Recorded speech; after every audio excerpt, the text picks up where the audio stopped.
Dah mula terdengar dah fogging di dalam taman.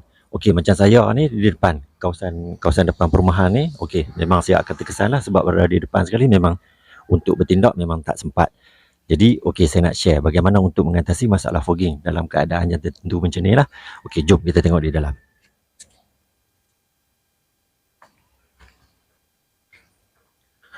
Okey, macam saya, kalau nak dibandingkan dengan jarak pagar dengan akuarium ni, memang agak dekat lah. Kalau fogging, kalau dia melepaskan asap fogging tu, memang akuarium ni akan terkesan. Dan kolam ikan tilapia ni memang sangat-sangat terdedah lah dengan fogging ni. Jadi macam mana saya nak buat? Jadi saya boleh kongsi tip macam mana yang saya buat selama ni untuk mengatasi masalah fogging daripada kematian ikan. Dan tambah-tambahan pula, di dalam akuarium ni ada lobster. Lobster memang amat terkesan dengan fogging. Assalamualaikum dan salam sejahtera. Anti fogging. Macam mana saya menghadapi anti fogging? Jom kita tengok. Di kawasan belakang rumah ni memang amat terdedah lah daripada hujung sana sehingga hujung sini. Sekiranya fogging datang, memang saya tak dapat kesan lah. Sebab kalau kata di hadapan, memang tak sempat nak buat apa pun. Macam di belakang ni pun, kalau kata in case fogging datang untuk buat semburan, memang saya tak sempat pun untuk menghadapi fogging ni. Tapi bagaimana untuk saya hadapi fogging ni? Okey, saya boleh kongsilah sedikit. Okey, jom kita tengok di kawasan belakang. Untuk di kawasan belakang rumah saya ni, saya menggunakan ternakan di dalam kok-kok semen dan polytank seperti yang selalu saya kongsi lah pada anda di dalam video-video yang lalu tu. Okey, macam mana kita nak hadapi fogging sekiranya dalam keadaan ternakan yang terdedah macam ni? Okey, yang macam dalam kok semen ni ada terdapat lobster. Lobster memang amat terdedah kepada amat terkesan lah dengan fogging ni. Yang polytank ni lobster juga, dan ada ikan-ikan anak-anak benih tilapia. Jadi macam mana saya nak menghadapi? Okey, kalau untuk dalam polytank ni, kalau yang macam polytank ni dia ada tudung. Tudung macam ni. Jadi kalau tudung macam ni kita boleh tutup lah. Kalau in case, kalau kata dalam keadaan kita tahu yang fogging tu dah masuk ke dalam kawasan taman perumahan untuk buat semburan, okey, kita boleh standby dengan tutup ni. Tapi bagaimana pula dengan kok semen ni yang terdedah macam ni, yang tiada tudung? Adakah kita nak standby dengan nak buat satu krit, satu tudung nak tutup untuk mengelakkan daripada terkesan yang masalah fogging ni tadi? Okey, kalau macam polytank ni dia ada tudung, kita boleh tutup. Tapi bagaimana pula dengan oksigen ni yang masuk daripada pump tu masuk, dan daripada sini kemungkinan asap-asap fogging tu akan tersedut juga oleh pump oksigen kita dan masuk ke dalam tangki ternakan kita ni. Okey, macam mana? Adakah kita nak tutup? Bagaimana pula kita sekiranya saya pula tiada di rumah, fogging datang, alamaknya habislah semua ternakan ikan. Jadi masalah, jadi satu kerugian. Masalah kalau jadi macam ni. Okey, saya boleh kongsikan. Okey, sekarang kita boleh tutup. Kita boleh tutup. Settle lah masalah. Tapi bagaimana dengan ni? Okey, untuk kok semen pula. Okey. Untuk yang kok-kok semen ni memang amat terdedah. Kalau nak dibuat untuk di-create satu penutup, agak mustahil jugalah. Kalau nak dibuat, memang menyusahkan. Jadi bagaimana saya nak menghadapinya sekiranya fogging datang, buat semburan dengan keadaan terdedah ni, dengan oksigen lagi masuk dalam ni. Apa itu fogging? Fogging tu kalau bagi pendapat saya ni kira mudah ajalah. Dia datang, dia buat semburan untuk menghapuskan nyamuk denggi, untuk mengelakkan daripada penyakit lah, terutama penyakit masalah demam malaria, denggi, masalah untuk menghapuskan nyamuk di dalam takungan-takungan air ni yang macam-macam ni. Tapi sebenarnya ada lobster, ada ikan, nyamuk tak akan bersarang di dalam ni, itu sudah pasti. Tapi sekarang ni fogging, dia tidak mengenal sesiapa pun.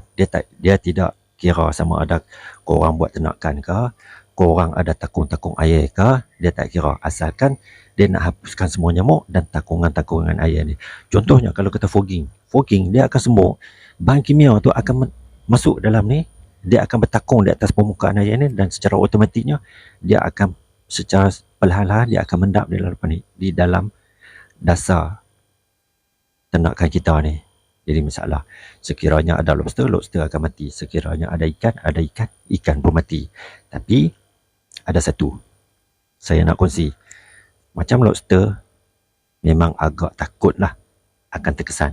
Tapi macam ikan tilapia ni, ikan tilapia saya garanti hidup juga. Walaupun fogging tu bersemuk macam ni pun, anak ikan tilapia tetap hidup juga. Tak ada masalah. Untuk ikan tak ada masalah. Tapi untuk lobster, saya boleh share macam mana orang nak buat. Tak perlu risau, tak perlu khawatir.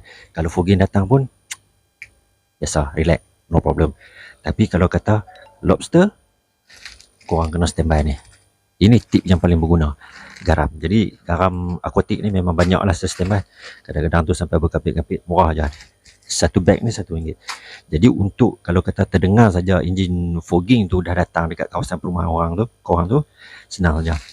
Korang taburkan garam ni sebagai macam antidot lah. Untuk macam Panadol, untuk kelegaan sementara dulu. Okey. Lagi. Jadi daripada untuk mengelakkan kematian terus lobster ni, boleh gunakan, boleh ikhtiarkan dengan garam ni. Korang taburkan dalam ni. Jadi saya dah standby banyak lah garam ni. Untuk lobster, saya akan taburkan. Jadi lobster akan hidup walaupun kena fogging. Okey, untuk macam oksigen ni, korang tengok macam mana saya modify pump oksigen ni. Untuk pump oksigen ni, saya ada buat satu filter lah. Satu filter. Jadi filter ni saya akan cuci mungkin 2 bulan sekali, 3 bulan sekali saya akan cuci. Sebab filter ni akan memerangkap lah minyak-minyak daripada fogging tu, dia akan memerangkap di sini. Sebab apa?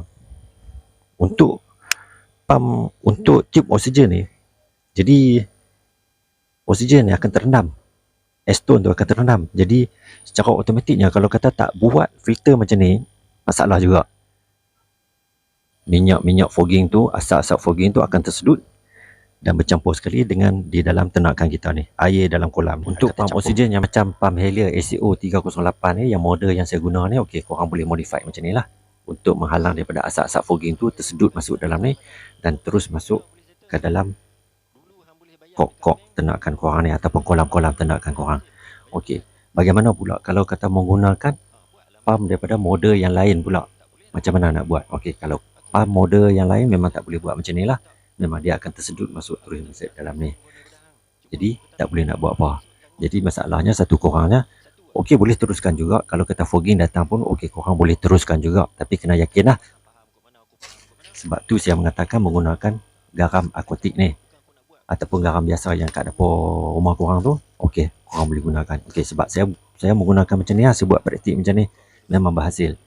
Kalau kata untuk fogging datang, okey, taburkan dalam taburkan lebih sedikit pun tak apa di dalam ni, sebagai antidot lah untuk langkah keselamatan sementara. Jadi lepas tu kalau dah selepas daripada anti fogging tu dah balik, korang nak tukar air pun, nak salin air dalam kolam tu pun tak jadi masalah. Itu terpulang pada korang. Tapi bergantung pada keadaan air tu. Kalau air dalam kolam korang tu sedikit, lebih baik tukarlah. Daripada itu bagus jugalah, daripada untuk mengelakkan kematian lobster ni. Tapi kalau ikan terkena fogging, memang tak ada masalah. Memang korang akan bertanya pada saya pun, bagaimana pula kalau kita tiada dekat rumah ni? Memang soalan ni memang selalu orang tanya. Kalau dah tak ada dekat rumah, fogging datang, macam mana nak buat? Adakah nak biarkan macam tu? Redha ajalah apa yang terjadi dekat kolam ternakan korang tu. Jadi masalah juga. Itulah saya cakap, senang saja. Garam ni, sebelum korang keluar daripada rumah, standby. Garam ni, taburkan sedikit sebagai langkah akhir lah untuk menjaga ternakan korang tu.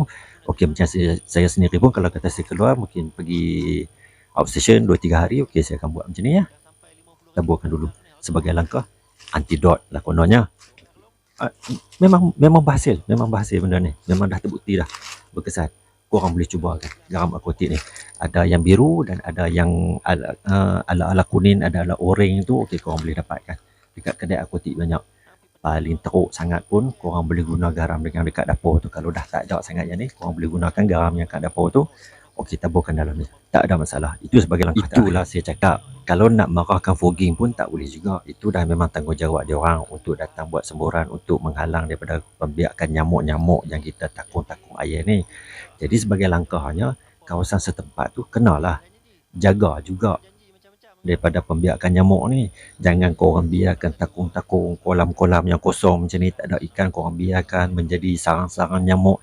Inilah sebabnya fogging datang. Sebenarnya saya pun tak suka dengan fogging ni. Kalau kata fogging datang, memang saya memang Geram jugalah dengan fogging ni. Tapi apa boleh buat? Kita sebagai ternakan ni takkan nak tutup macam saya kata tu, nak tutup semua. Mana sempat? Tak sempat. Kalau macam saya sikit macam ni pun tak sempat. Tambah korang yang kolam banyak tu, ada juga yang ternakan korang tu, yang ada yang setengah tu, okey, yang saya dengar lah, ada setengah tu sampai tiarap habis lah. Masuk saja fogging, semua lobster habis, mati akibat daripada masalah fogging. Tapi kalau ikan, korang jangan takut, masih stay lagi, masih hidup lagi, sukses. Jadi saya pun tertunggu-tunggu jugalah, sebab tadi ada dengar bunyi enjin fogging tu kat dalam taman tu, mungkin dia masuk terus lah ke dalam tu. Tapi saya duduk tunggu jugalah. Tapi kalau kata fogging masuk ni, memang dia memang dah standby dah ni, memang nak tuang dalam ni, masuk campak-campakkan dululah untuk buat sementara, sebagai untuk mengelakkan daripada kematian tu. Nampaknya tak. Okey, saya rasa setakat ni dulu perkongsian saya dalam video kali ini untuk masalah untuk menghadapi fogging ni. Jadi korang boleh cubalah dengan tip yang saya bagi tadi, InsyaAllah akan berkesan. Jadi untuk mengelakkan daripada kematian yang terlalu mendadak sangatlah, ataupun untuk langkah terakhir untuk menghadapi masalah fogging ni, okey, korang boleh cuba. Okey, semoga kita jumpa lagi di next video. Assalamualaikum dan salam sejahtera.